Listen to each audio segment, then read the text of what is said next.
Hello everyone, welcome back to Fight Tonight channel. Friends, before starting to watch this video, I would like to ask you to subscribe to my channel. Thanks for supporting me, guys. Two lions can never live in a single forest. Given the proximity of their divisions, a challenge, or at least a pretense of challenge, between two of the biggest superstars of boxing is bound to occur at some point. The beef between Terence Crawford and Gervonta Davis has continued for some time, opening a new chapter in their Game of Thrones, or rather Game of Growth. The welterweight champion, his protégé Shakur Stevenson, and a few friends took a broad swipe at Davis. Ask any die-hard fan about Gervonta Davis and the chances are they would repeat those immortal lines the lightweight champion delivered after tearing apart Ryan Garcia. When asked whether he was the face of boxing, Tank replied, "Abso-fucking-lutely." While some might buy his argument for saying so,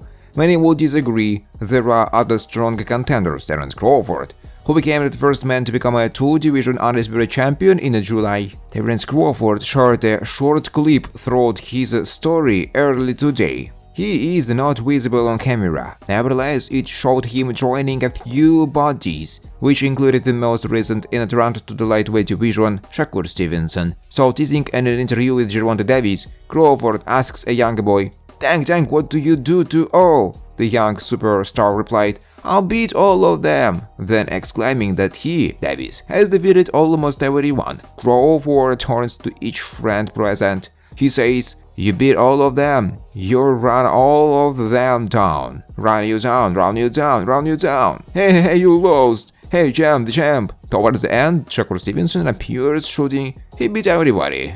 A few days after Bud had defeated Errol Spence Jr., Gervonta Davis claimed in a podcast that he could win up Crawford well within 6 rounds. In the meantime, the welterweight champion expressed a keen interest in appearing a potential layup against either Canelo Alvarez or Jermell Charlo. To that end, he even seemed willing to frog leap divisions. So if there are any scope for Gervonta Davis, in the podcast the Nebraskan acknowledged what a potential fight with the Baltimorean means. Given the latter's star value, a clash between the two is a sure top draw and a payday. However, that's not enough. Terence Crawford clarified the only way a bout between the two could happen. Tank must climb to 147 pounds to meet the two-division undisputed champion. Do you think Gervonta Davis stands a chance against someone like Terence Crawford, even if they square up in a catchweight fight? Please share your views with us in the comments below. Richardson Hitchens' trainer believes Devin Haney showdown is unwinnable.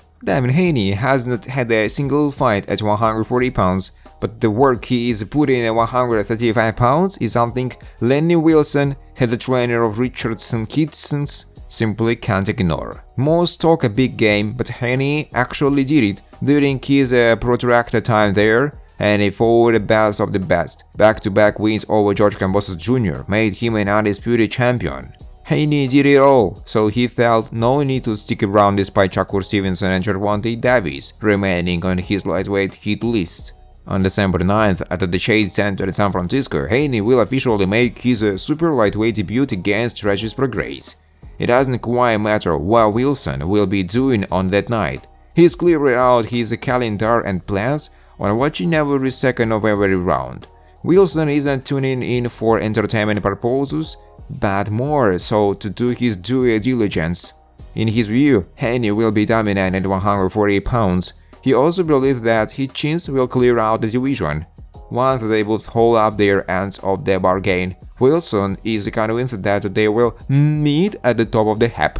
For sure, said Lenny, when asked if Hitchens vs Haney is a gigantic fight in the near future. It would be a great fight down on the line. Because of the athleticism, he has a good shot, good ring IQ, he is patient, very selective with his punches, and he is accurate. Whenever they do meet up and lightweight supremacy is on the line, Wilson explained why his man, and not the former undisputed lightweight champion, would come up on top. Thanks for watching, guys. If you like this video, please subscribe to my YouTube channel.